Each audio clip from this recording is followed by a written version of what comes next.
বন্ধুরা, রোশনাই ধারাবাহিকের আজকের এপিসোডে দেখানো হয়েছে রোশনাই রেস্টুরেন্টে আসে, চারদিকে আরণ্যককে খুঁজতে থাকে কিন্তু কোথাও আরণ্যককে দেখতে পায় না। তখনই পিছন থেকে আরণ্যক এসে রোশনাইয়ের সামনে দাঁড়ায়। আরণ্যক রোশনাইকে দেখে অবাক হয়ে তার দিকে তাকিয়ে থাকে। রোশনাইয়ের পা থেকে মাথা অবধি আরণ্যক নোটিস করে। আরণ্যকের মুখে যেন কোনো কথা সরে না। আরণ্যক রোশনাই একে অপরের কথাই ভাবতে থাকে।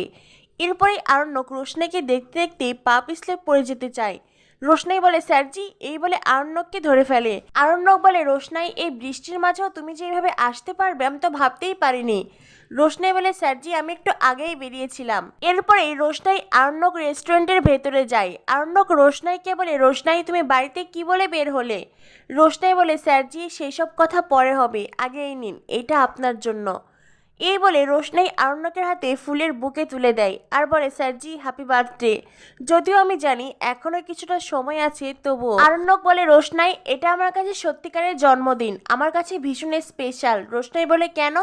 আরণ্যক বলে, মানে এর আগে কি হয়েছে না হয়েছে সব কিছুই আমার কাছে অনেক পুরনো হয়ে গেছে, কিন্তু এর মাঝে একটা নতুনত্ব আছে। এই ফুলের বুকে, এই সব কিছুর মাঝেই নতুনত্ব আছে। এরপরে আরণ্যক রোশনাইকে বলে, আচ্ছা রোশনাই, এবার বলো তো তুমি বাড়িতে কি বলে বের হলে? রোশনাই বলে, আমি বাড়িতে বই আর উপহার কেনার নাম করে বের হয়েছি, আপনার জন্য আমাকে সবাইকে মিথ্যে কথা বলতে হয়েছে।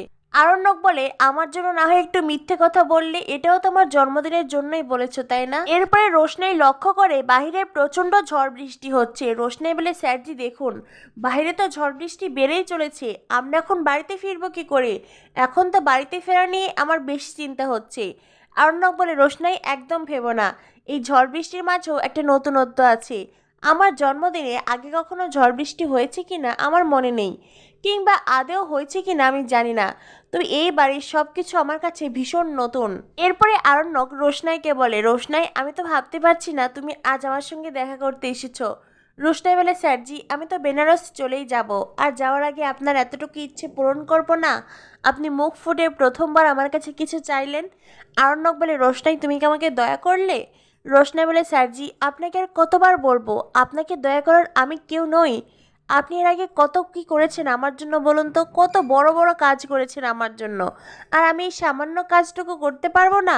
এরপরে রোশনাই আরণ্যককে বলে, স্যারজি, এবার বলুন আপনি কি খাবেন? আরণ্যক বলে, আমি তো তোমাকে আসতে বলেছি তাই না? আমি তোমাকে খেতে দেখেছি, তার মানে আমি তোমাকে খাওয়াবো।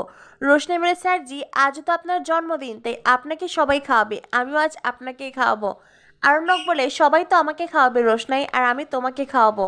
রোশনাই বলে, স্যারজি, এটা একদমই হচ্ছে না, আজ আপনার জন্মদিন, আমি আপনাকে খাওয়াবো। আরণ্যক বলে, তুমি তোমাকে খাওয়াবে রোশনাই, আচারি মাটন রান্না করে। রোশনাই বলে, সে আর কি, মাটনটা তো আপনিই কিনে আনবেন, আমি তো আর কিনে আনতে পারছি না। আরণ্যক বলে, এখন পারছো না, পরে কিনে এনে খাওয়াবে। রোশনাই বলে, স্যারজি, সেই সুযোগটা জীবনে আসবে কি না সেটাই তো জানি না। হ্যাঁ, আপনি যদি কখনো বেনারসে। আরণ্যক বলে, বুঝতে পেরেছি, আমি যদি কখনো বেনারসে তোমার নতুন সংসার দেখতে যাই তখন তুমি আমাকে খাওয়াবে, কিন্তু রোশনাই, একটা কথা বলে দিচ্ছি, সেই সময়ে আমি কিন্তু কারোর সঙ্গে শেয়ার করে খেতে পারবো না। তুমি মাংস কিনবে, রান্না করবে, আমি একাই খাবো। হ্যাঁ, তোমাকেও ভাগ দিতে পারি, কিন্তু অন্য কাউকে নয়। রোশনাই তখন হাসতে থাকে। আরণ্যক বলে, কি হলো, হাসলে কেন? রোশনাই বলে, স্যারজি, আপনি না বড্ড ছেলে মানুষ।